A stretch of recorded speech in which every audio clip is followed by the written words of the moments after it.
Good afternoon, and welcome to the Restaurant Dealmaker Show. I'm Steve Zimmerman. I'm the founder, CEO, and principal broker of Restaurant Realty, and thanks for joining us today. Today, I'm going to be covering part two of 10 essential principles buyers need to know when purchasing a food or beverage business. About a month ago, we had part one where we discussed valuation. Today we're going to be discussing a number of new items. In fact, here, let me just show you on here what we're going to be discussing. The advantages of number two, the advantages of buying an existing built out food and or beverage business versus building one from scratch. And number three, we're going to discuss having an understanding of the operations, marketing, financial, and legal aspects of the food and or beverage business, as well as understanding how to deal with people, a rather important topic. And if we have time, we'll go to topic number four, which is how much money does a buyer need to open and operate a food service business. So if you have any questions today, the best thing to do is go to the question bar and just type them in. And during the show, I will try to get back to you on answering those questions. So with that, we will proceed. Buying an existing food and or beverage business. From my past experience, and for those of you that aren't familiar with me, I have basically over 20 years of restaurant ownership experience. My family owned a chain of restaurants in San Francisco Bay Area. We had about a total of 37 restaurants during our career. So I was raised in the business, starting washing dishes at 15, et cetera. And then I've had 27 years of basically food and beverage brokerage business, which obviously gives me the opportunity to work with owners and buyers and landlords. And in addition to that, currently I am a restaurant and hotel landlord, so I understand the landlord's perspective as well. So I think that adds a lot of dimensions to, how I view, doing the kind of things that we do, putting buyers and sellers together and hopefully resulting in a successful transaction. And similarly, I may add that, most of my agents and brokers, many of them are former clients. They were originally buyers, and then they became sellers, and then they became agents at Restaurant Realty, which gives them a similar perspective. They understand the buyer side, the seller side, and the landlord side, having dealt with the landlord. So I think that definitely helps assure, getting a transaction done, because there's a lot of empathy in dealing with all those, different perspectives and putting together the deal. So let's talk about buying an existing food and or beverage business. From my personal experience in operating restaurants, and one of the things I was charged with was actually finding new sites and opening up new restaurants. And generally speaking, we had a tendency for new locations to buy existing restaurants. They could have been second generation, meaning that, we were the second operator if we were to proceed there to run a restaurant, or we could have been as far as an 11th or 12th generation restaurant, which was actually the case in one restaurant deal we did in San Francisco, where there are 11 restaurants before us. So the advantage of dealing with an infrastructure already in place is obviously it saves a lot of cost.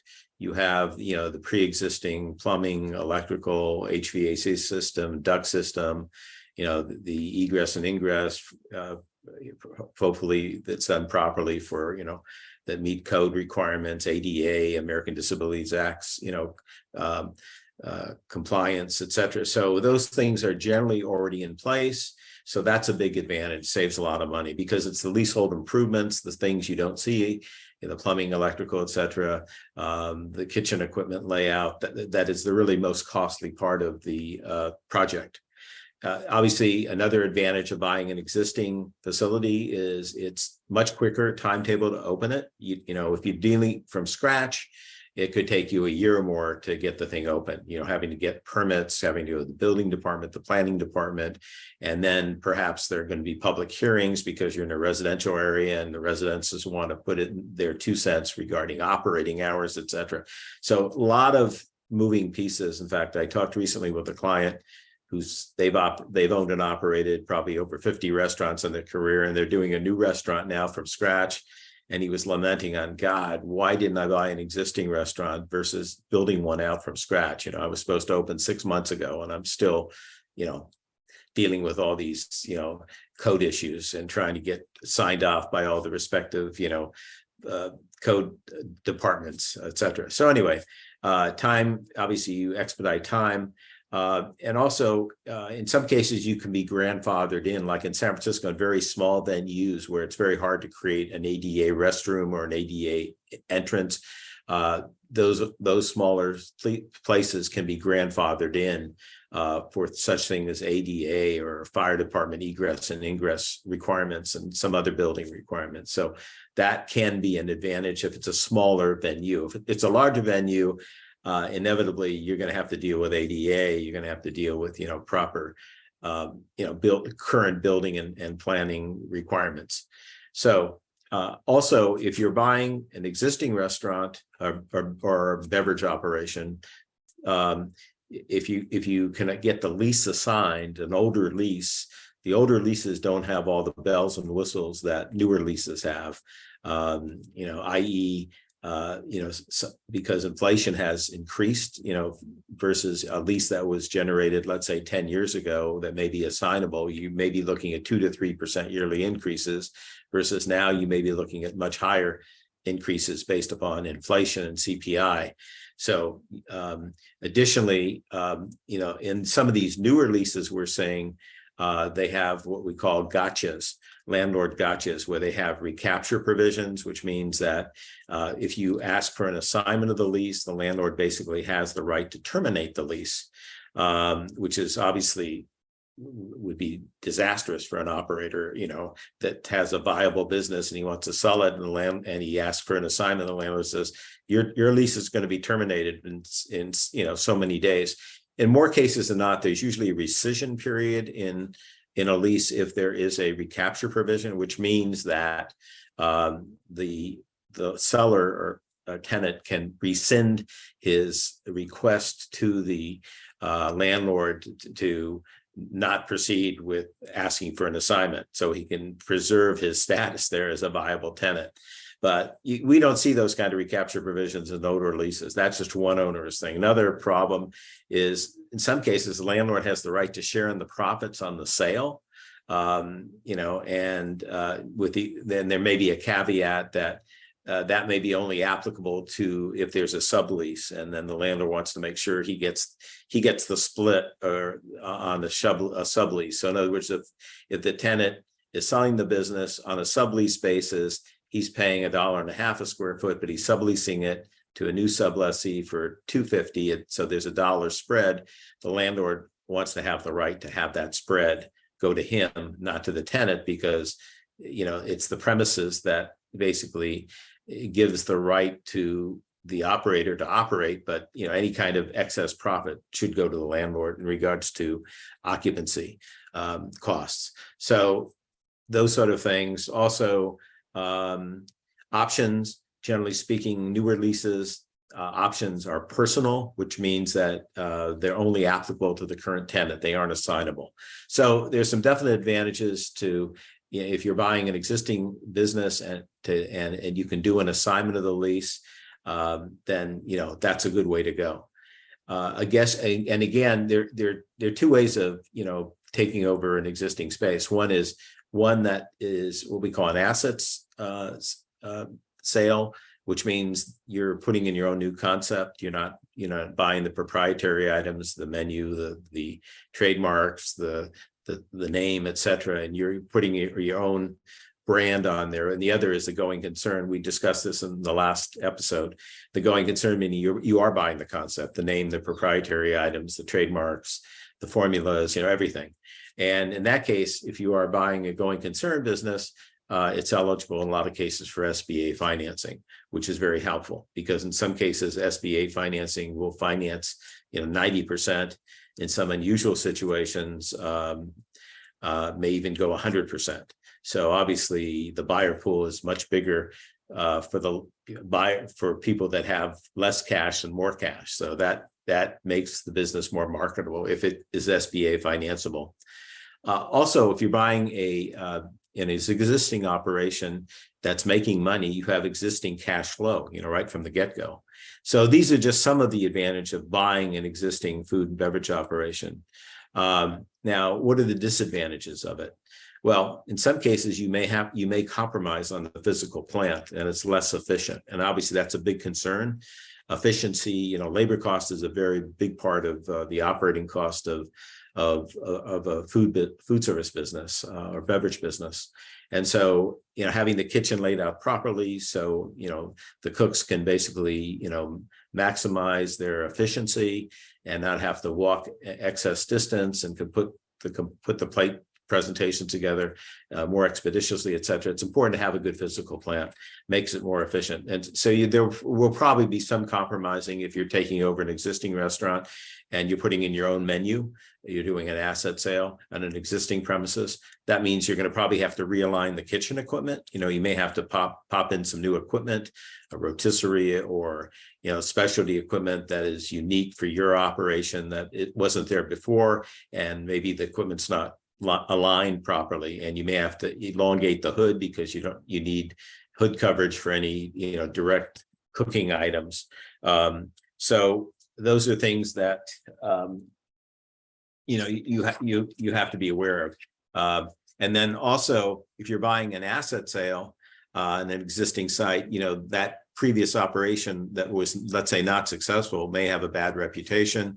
So, people may be reluctant to come in initially to try you because of the previous operator's operation. But in more cases than not, if your price points are similar to the other former operator that was not operating profitably, there's a good chance that the buyer will still would be at least try you out.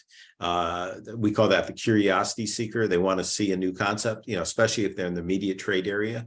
So you will probably more likely than not have a chance to have that curiosity seeker give you a shot. And if you perform right and you have good price value and good service and good food quality, there's a very good chance that they will come back.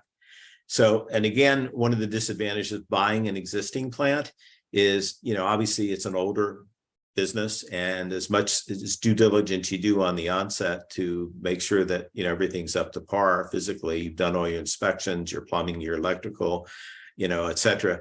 Inevitably, you aren't going to be able to put an X-ray through that facility and determine, well, is that pipe going to burst, in 2 months out, or is the compressor going to die, in the next month or so? Things like that happen. There's wear and tear and deferred maintenance, and that level of deferred maintenance can only be, determined to a certain extent.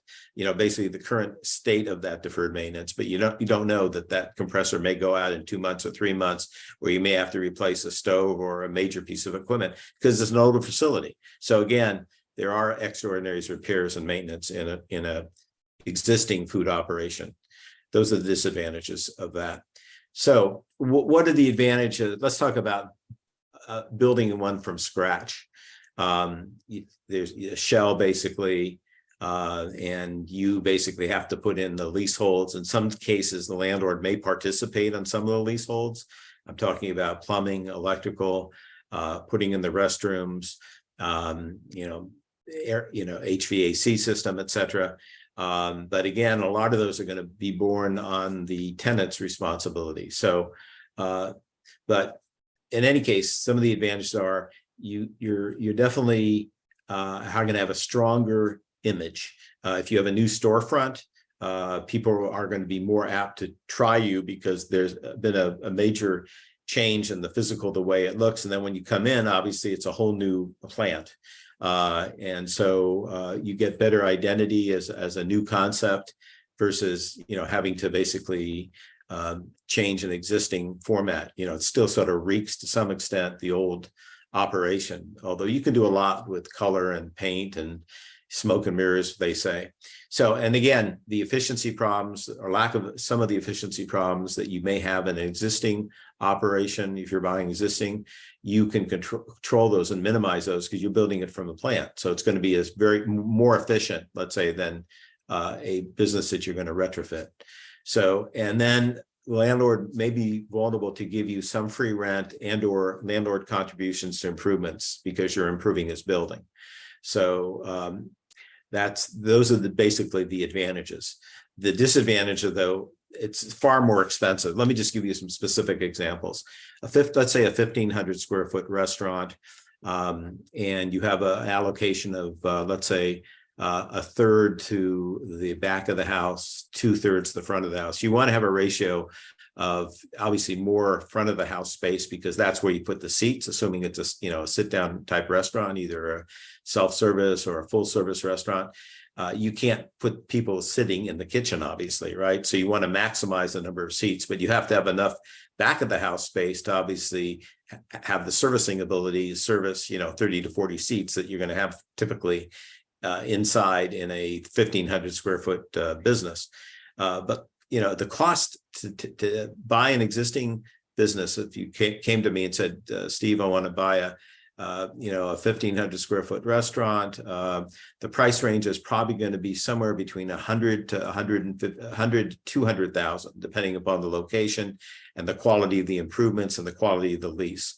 And so if you figure $100 a square foot, let's say $150, which is a compromise, or 150,000, which is right between 100,000 and 200,000. That's about $100 a square foot. Okay, if you were to build that, and let's say you want to put your own, you want to do some remodeling and maybe spend another 100,000. Okay, so now you're entered for 250,000. In some cases, you won't even have to spend the 100,000 because the plant may just work for you, because your concept may be similar to the other concept. But anyway, if you're building something out from scratch in the San Francisco Bay Area, you're talking about $300 to $500 a square foot. So instead of 150,000 to 250,000 for an already built out food or beverage facility, you're talking about between $450,000 to $750,000 for a build out from scratch. So obviously the cost differential is dramatic. Big time delays, which we already talked about, and you're going to have a new lease inevitably, and you may have some of those negative gotchas that we talked about earlier about, recapture clause, landlord's participation in the proceeds of the sale, options not personal, et cetera, many others, little goodies that may be there. So my bottom line advice to you is buy an existing business, assuming that it lends itself to your concept. It's got a good location. Location is paramount, obviously. It always starts with location to make sure that your concept is going to align with the demographics in that immediate trade area. So that's my 2 cents on buying an existing business versus building one from scratch. And again, if you have any questions, please put them in the question bar. Okay, the next thing I'd like to discuss is having an understanding of the operations, marketing, financial, and legal aspects of the food and or beverage business, as well as understanding how to deal with people. And again, this material is based upon dealing with an independent, non-franchise, non-chain business. Because if you're buying a franchise, you're going to be basically indoctrinated in the franchise, protocol, which means, you're going to go to a training program. You're going to be taught, their procedures, and you can't deviate. If you're buying, let's say, just a Dairy Queen, for example, we sold one recently. The Dairy Queen buyer had to go to a training school, had to be preliminarily approved by the franchisor, that he was financially and operationally, had the background that they thought would lend itself to being a successful Dairy Queen franchisee. Then once they got that approval, they had to pay a fee to go to training school back east, I think it was a week or 2 week program. They had to spend several, a couple $1,000 or more, for transportation, housing, etc., before they were even finally approved to be a franchise. And then in that program, you're taught all the front of the house procedures, back of the house procedures. So it's not something that you have to generate from scratch. You're just basically perpetuating an existing system. You're buying their system, the franchise system. And one of the reasons franchises are so popular is that if you look at the success rate of an independent, non-franchise, non-chain restaurant, the failure rate is approximately 50% in the first 3 years and 80% in the first 5 years. It's horrendous. Well, in the franchise system, the failure rate on a good franchise, a major well-known franchise, not a startup franchise, but a franchise that's been around for many years and is seasoned, the failure rate is only about 20% after 5 years. So it's the inverse. So again, that's a big incentive for a lot of people to be interested in franchises. But again, a lot of people want to do, they're creative and they don't want to pay, the 10% off the top, which is basically what most franchises cost. You have to pay a royalty fee. It can be, several percent, 5-6%, depending on the franchise, anywhere from 3 to 6% of sales. Then you pay for advertising. Then you have to remodel the space every, I think it depends on the franchise, but generally anywhere between 5 to 7 years to make sure that the interior is in sync with the new concept, that they want to project. So, and there are a lot of restraints. You can't do anything to deviate from the franchise. They prescribe the menu, the systems, etc. So, but again, if you have creativity and you don't want to perpetuate, a franchise, then obviously you probably want to do your own thing. So, if you're going to do your own thing, and I'm speaking firsthand because although we were a chain, a lot of we were an independent chain. So we had to assure that we had systems in place, we had standard operator procedure manuals in place, formula books, training manuals for each craft, which you obviously get all this if you're buying a franchise, but to run an independent restaurant, whether it's a single unit or many units, you need to have standardization so that a food server preparing a root beer float knows that it goes on a 5-inch underliner with a 4-inch doily, with a soda spoon, with a picture of how the finished product looks, with a prescribed formula. You put a scoop and a half of vanilla ice cream and X amount of root or whatever. You follow a formula precisely so that it's consistent, etc. So you need that, and similarly that applies obviously to the kitchen, where there's a formula book for each food item, how it's prepared. But obviously, learning how to prepare an item, you have to do it. You can't just look at a book and read it. You actually have to go and do it. But it's nice to have the book as a reinforcement on the procedure. Just like having a picture, I know in our restaurants above the cook slide, we had pictures of how the finished product should look.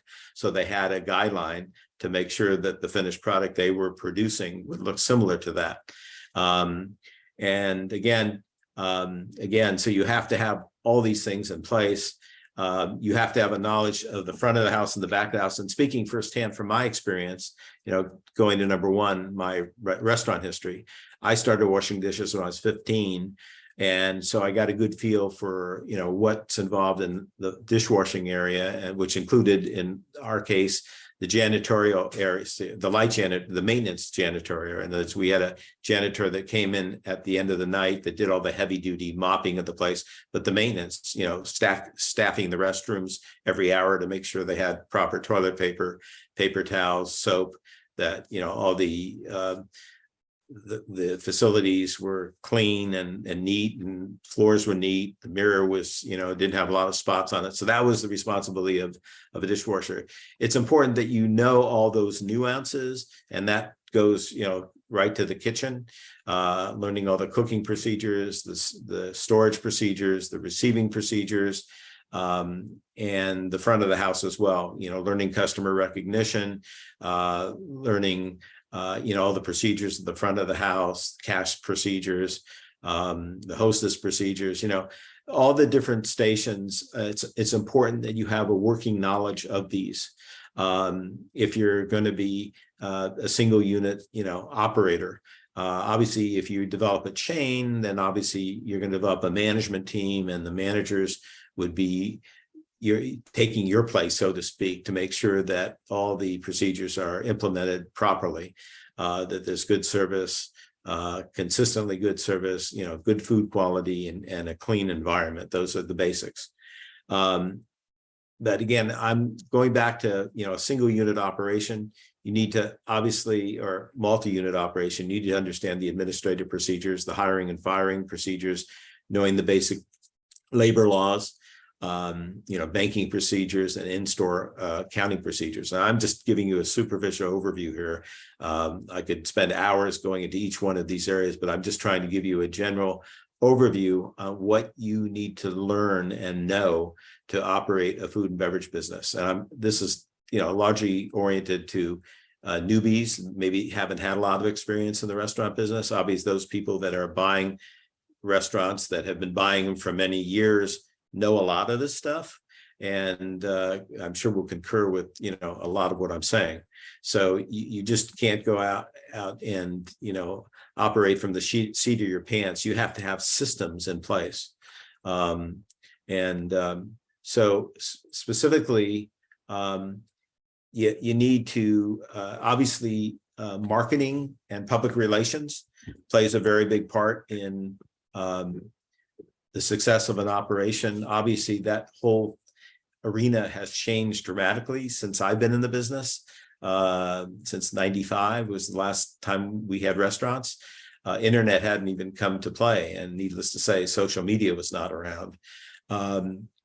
And the way we used to market our restaurants was we used to get reviews, counted on newspaper reviews. We did some newspaper advertising because it was, reasonable. We did a little radio advertising because we had a number of locations, so we could afford to amortize the radio cost.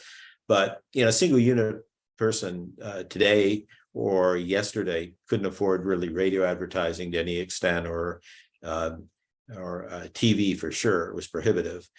So it's basically word to mouth. That's really how a single unit operator markets their business, the experiences that other customers have had, and then telling other people about it. And today that has been greatly amplified through social media.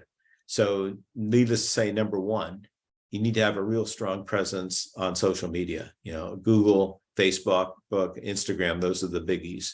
And speaking, firsthand from my experience as a restaurant broker, I can tell you as well that, having a strong presence on social media is very important for getting the word out about our services that we provide to buyers and to sellers and to landlords. So have as many good customer reviews as possible, on the following restaurant sites: Google My Business, which we'll talk about a little bit more in a few minutes. Yelp, which is one of the predominant food service sites. And again, you should try to encourage your customers in a discreet way to give you a good review. And if you get a bad review, you should definitely respond to it. Because in a lot of cases, the review may not be justified. And even if it is justified, you should have some sort of a response on the Yelp site. TripAdvisor, Zomato, OpenTable, Zagat, The Infatuation, Foursquare, Uber Eats, Gayout. These are some other type of sites where people frequently will review you. And I know from my own experience as a customer, if I'm going into a new area and I'm looking for a restaurant to eat at, I'm going to go ahead and, do a Google search. And Yelp's going to come up, and some of these other sites I just mentioned to you, and you're going to look at those reviews and the number of stars and how many of those reviews there have been, and to determine whether or not you're going to give it a shot to go and try it. So it's got a very big impact, social media. So it creates either a win situation for an operator, or can be a very lose-lose situation.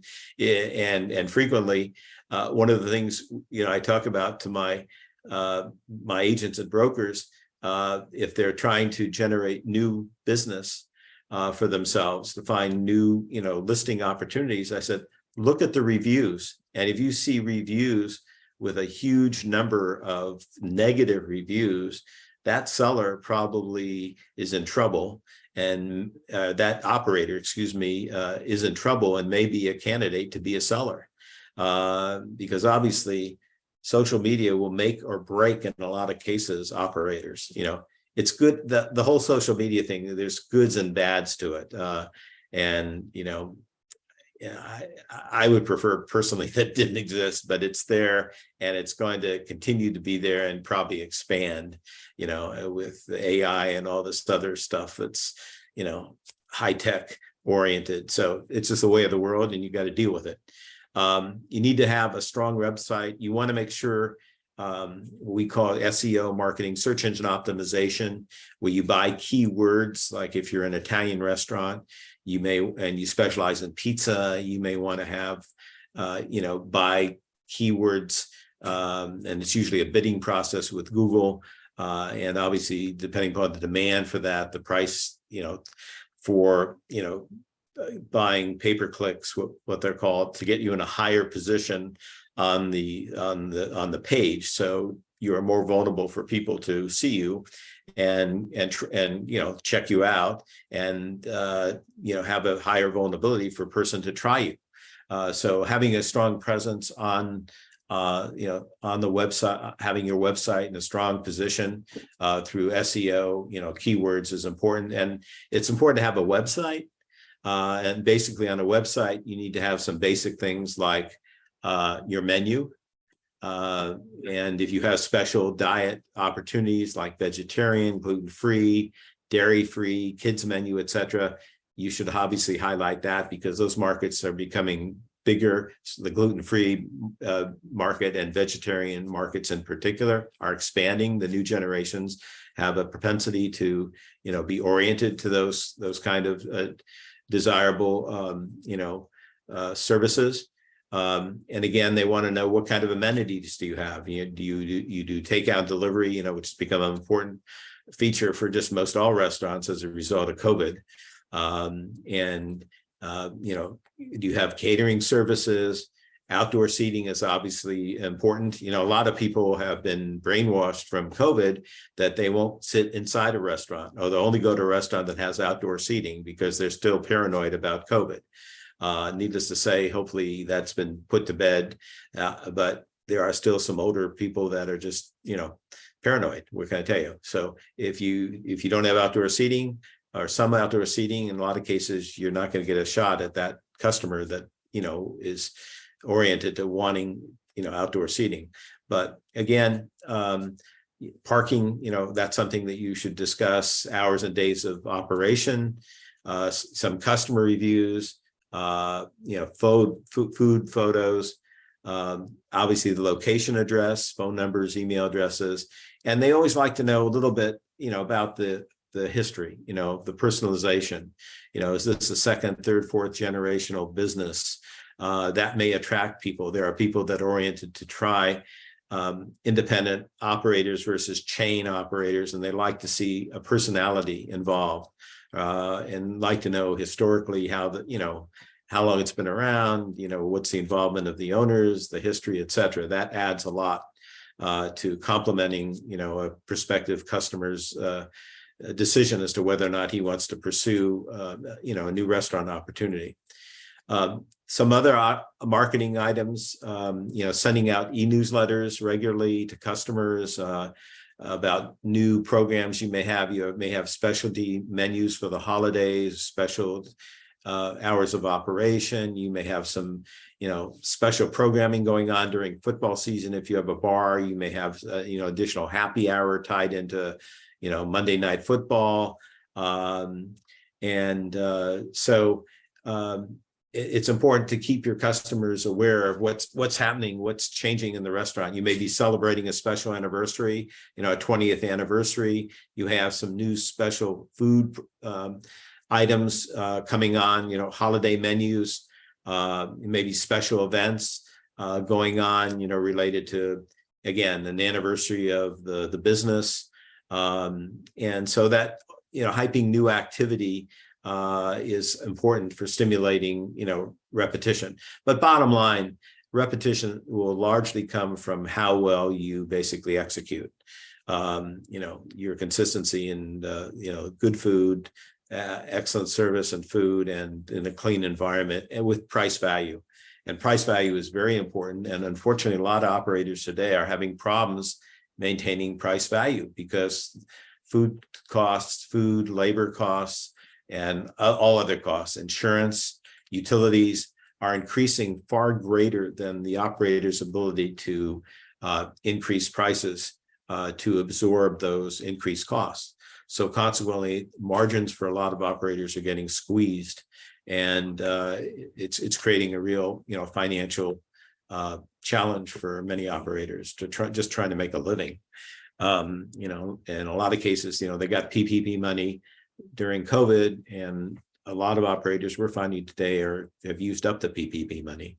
And their margins are going down because in order to be competitive, to have price value for the customer, they can only raise their prices so much, and their costs are going up higher than their ability to increase prices.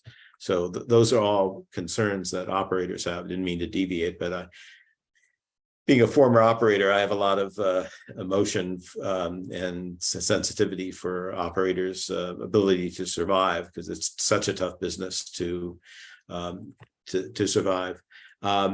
Higher business. In fact, you probably just recently read, it's in the paper yesterday, North Beach Restaurant, which is a long-time institutional restaurant in San Francisco, is closing because they don't have enough customers.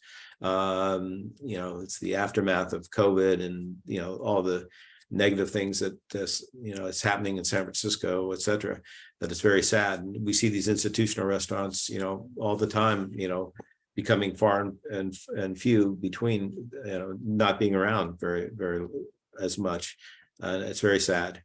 If you're not a seasoned in marketing and public relations, it's probably best to hire someone, on a part-time basis, to help, get you exposed, getting exposed to the newspapers and local newspapers. I know I live in Marin, and the Independent Journal, daily they review a restaurant or two.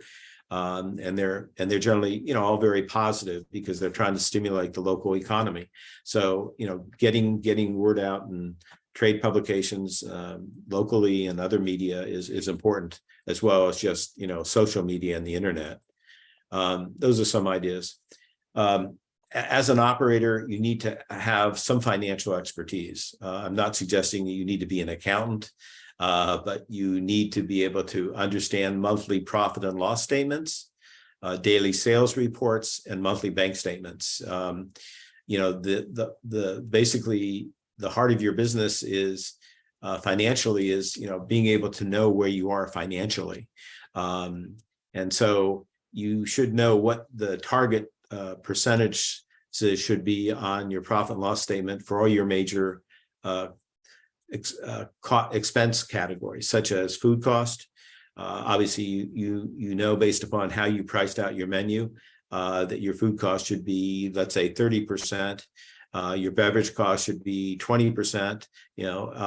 These are hypothetical numbers, but these are target numbers that you actually put together based upon the cost of the item, the raw cost of the item. I'm not factoring in labor costs, just the raw cost of the item, versus what is the sales price of that item going to be. And similarly, you need to have target items for labor costs, pouring costs.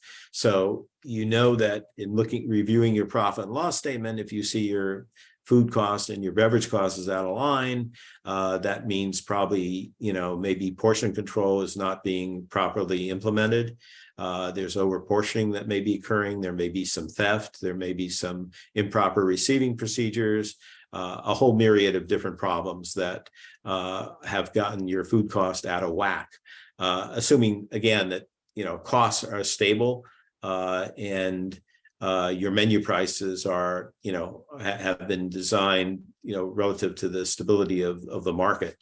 And again, the target items, what we call prime costs are basically food and labor costs. And when I was running restaurants, our target was somewhere between 60 to 65% food and labor combined. Depending upon what the concept is, if you're selling seafood or you're selling steaks, high cost items, you may be looking at a 35 or 40% food cost. But the goal is to basically get your prime costs, your food and labor costs into that, 65 arena, especially now with occupancy costs, being high, and utility costs, insurance costs, all the other costs all the way down the line. In order to have a decent margin, the prime costs are the primary areas you need to target in to make sure that they are, being maintained at the proper target levels. And you should always have your operating costs lined up, your financial statements, so that you have a projected, you had a budgeted numbers, all your costs, your revenue costs and your expense costs, and you compare monthly your actual budgeted results versus your actual results. And then you have to make adjustments accordingly. If your food cost is too high, you may have to just, again, take a look at your may require some retraining. Maybe portion control is out of line. Maybe receiving procedures are out of line. Maybe, there's some issues with, problems between drivers and people receiving the products, with, games being played and being overcharged for items not actually received. So there's a whole myriad of potential problems when it comes to portion control. So it's important that you have the proper controls in place so you can target what are the potential areas, problem areas, and deal with them. Because if you run negative, and you don't have a decent reserve, you're going to get to a point where you're not going to be able to pay your bills. And if you can't pay your bills, you're not going to be able to continue to operate. And so it's very important that you maintain a close view of, the financial area of the business.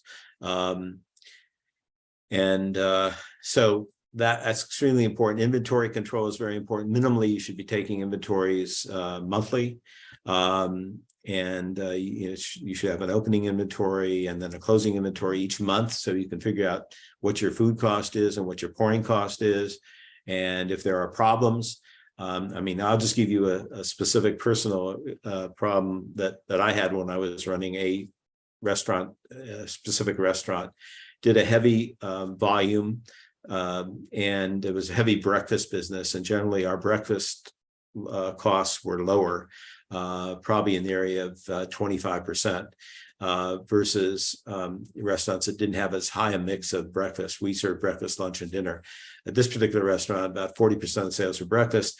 The targeted food cost was like 27-28%. And we thought we had good management in place, and we were running consistently about 5 or 6% higher than that targeted 27-28%. We were running like 33-34%. And so what we found out was that through a lot of effort, that there was some improper procedures going on. This was before there were point of sales systems. We used I think it was called an NCR 1800 cash register, where we used actual, guest checks. And so what was happening, there was some collusion between the cooks and the food servers, and they were old-time employees, and they were unfortunately playing games and not writing everything down on the guest check. And so the guest checks were basically had less items on them than they should have had. And so consequently, there was some cash handling problems that were going on, and some of the cash was going into some of these food service pockets, and some of those cooks that there was collusion. It was a very strange project, but this is a tip of an iceberg of a problem that can exist if there's problems with improper cash handling procedures. Nowadays, with all the sophisticated point of sale systems, Toast, et cetera, these kind of systems are not as vulnerable. And again, that was before we had a heavy amount of, in some fact, I'm going back years where we didn't even take credit cards. So it was all cash. Nowadays, 80, 90% of sales are credit card transactions. So it's obviously you're going to minimize having these kind of cash problems, because if only 10 or 20% of your sales are cash, obviously you're going to get most of the money under control with the credit cards, coupled with the very sophisticated point of sale systems they have today. So I'm going back to the dinosaur times again, with all cash, pretty much all cash register, no point of sales, and where there's vulnerability for a lot of rampant problems with cash handling. So just trying to reinforce the fact that, need to have good systems and controls in place for sure. And it's always important also, to have all your products available, unless you have a special for the day and you run out. I don't know how I got this section in this financial expertise area, but anyway, it's important, for regularity and continuity, that you have all products available, unless, again, of course, it's a special and you only prepare X number of items, and with the expectation that you're going to run out of product. You need to have legal and accounting expertise.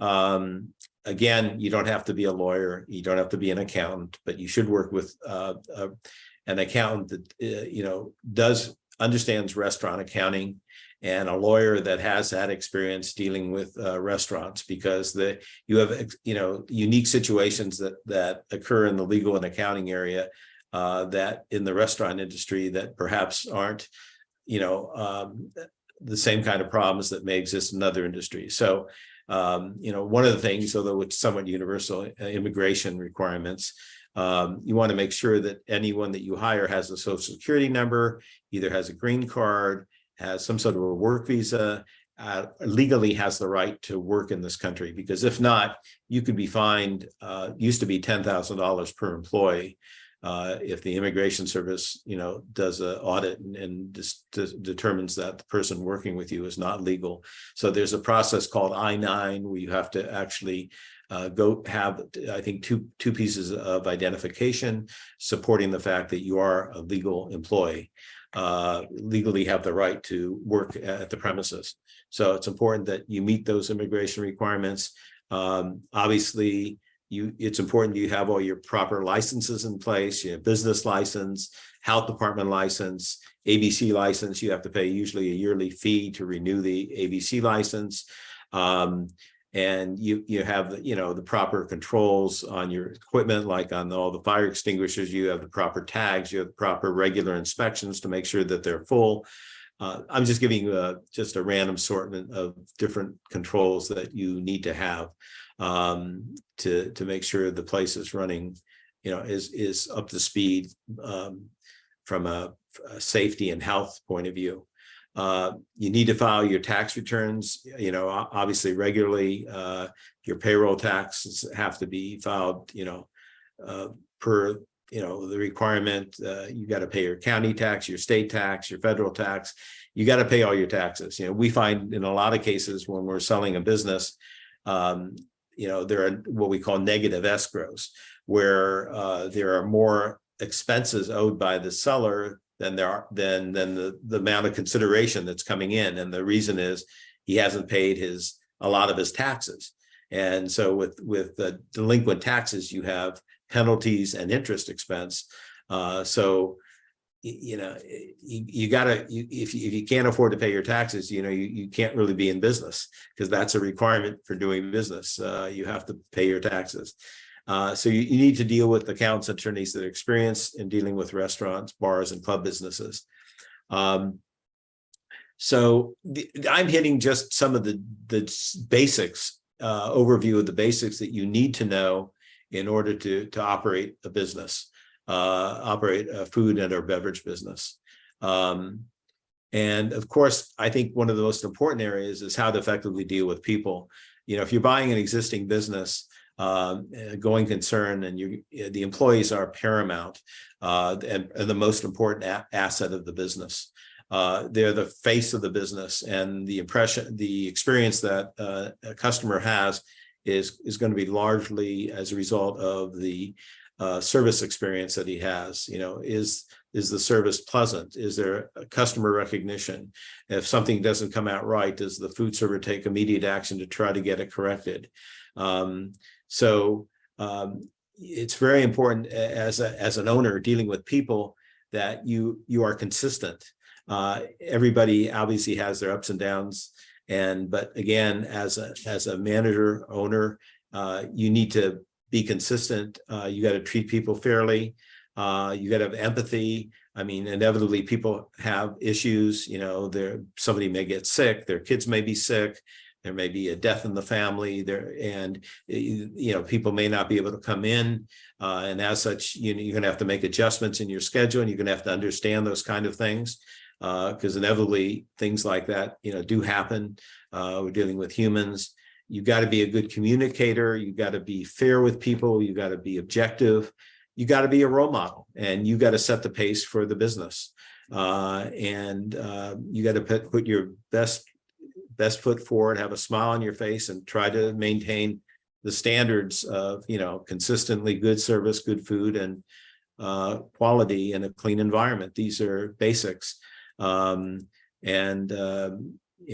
not always obvious. Everybody has bad days, but you have to sort of just put a smile on your face and do the best you can to be a good communicator, treat everybody objectively. If you do have favorites, it's best to try to be objective and not have that show, and be an effective communicator. Those are very important things, and most important things in being a successful operator. I've covered a lot of stuff today, and maybe I've covered too much stuff for the amount of time that I've allocated. And as such, I think I'm going to stop here.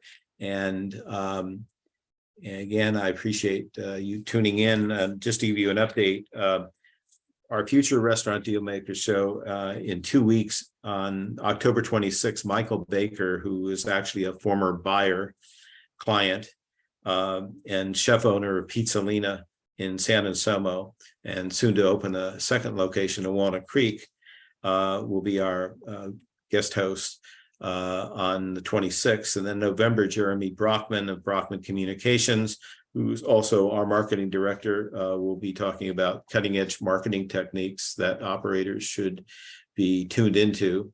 And then in January, Larry Mendel and his son Michael, two very successful operators. Larry Mendel, I remember when he was selling coffee to our company many years ago, eventually opened a very successful Italian restaurant in LA, and then developed a chain of restaurants in the San Francisco Bay Area called Spectrum Foods, and had some extremely successful restaurants, I think close to 20 of them, including Chow and MacArthur Park and many others, all different concepts, but largely Italian.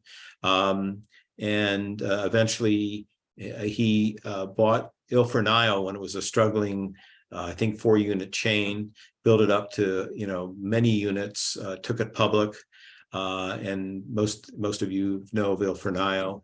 And currently he and his son Michael was also involved in marketing at Il Fornaio, and they have restaurants now called Poggio, Capito, and another restaurant in whose name escapes me, in Santa Barbara, and they're opening up another restaurant in Santa Clara County. So they will be our guest hosts in January.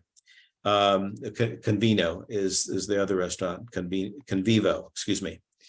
So if you'd like to get in touch with me, my email address is steve@Restaurant Realty Company. And you can also call me. Our main number is 888-895-9701. It's actually on the screen. And just there's a button that if you want to talk to me, just push the button to me and I'll get the message and get back to you. Anyway, I want to thank you for joining us today. And most importantly, take care of yourself and stay well. Thank you.